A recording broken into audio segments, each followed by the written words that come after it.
from your imagination. So I'm going to tell all of you this, that the street in North Laura is actually in Ridgeway. But when I was writing the book, you know, I was walking through Ridgeway because I love Ridgeway, and I was walking down the street in North Laura, and again, the poetry of those words. It's better when it's plowing 6 feet of snow, though. I'm going to put that in my book because I actually didn't know what the street names were in Iola.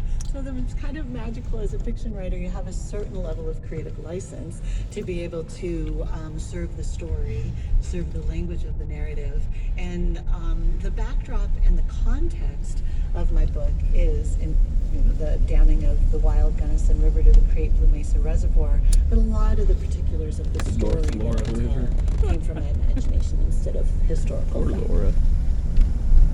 Gunnison writer and educator Shelley Reed is our guest.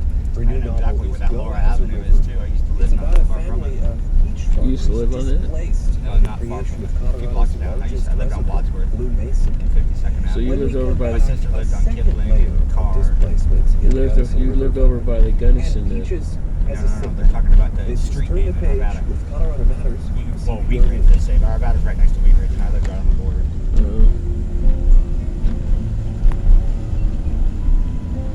Wow. It's got its beauty to it if you know what to look for.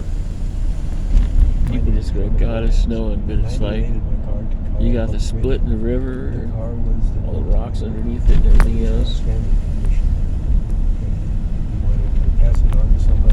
Those cows are outside. Oh, God. That's terrible. Come on, open the doors. Open the doors. Come on, Becky, open the doors. Huh? Support comes from organizations across the state, including Colorado's performing arts publications, reaching audiences of performing arts organizations across Colorado. Learn more at coloradoartspubs.com. CPR News and KRCC keep you in the know. Listen at work, wherever you're working.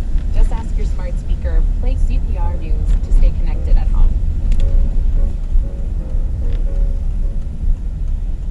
It's Colorado Matters from CPR News, and I'm Ryan Warner in Grand Junction, where we hosted the latest episode of Turn the Page, our chance to read together. Shelley Reed joined me on stage at Colorado Mesa University to discuss her new novel, Go as a River. Her young protagonist, Victoria, comes from a family of peach growers. As she comes of age, she's also coming to terms with a harsh reality. Her town, Iola, is about to be wiped off the map to make way for a reservoir. Before the break, Shelley Reed explained her book is a blend of fact and fiction. You opened the door, so I get to walk through it.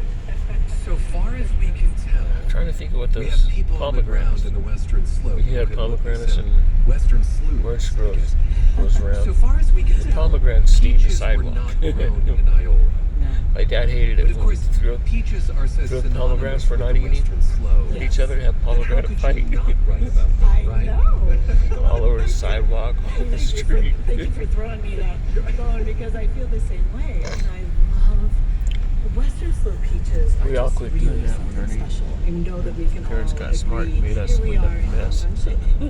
peach country, right? And so the Grand Valley peaches are so famous and so beloved, as are the North Fork Valley peaches, and they just sort of work their way into the narrative. And so yes, I knew that's where you were going to go when you were like, speaking of creative license, I'm like always going to ask you about the peaches because I do, well, two things that are very interesting about the peaches. One, you all should know that I've been on a long book tour ever since the book was released at the end of February of this year, both in the United States and throughout Europe, because the book is actually being translated into 32 languages and being published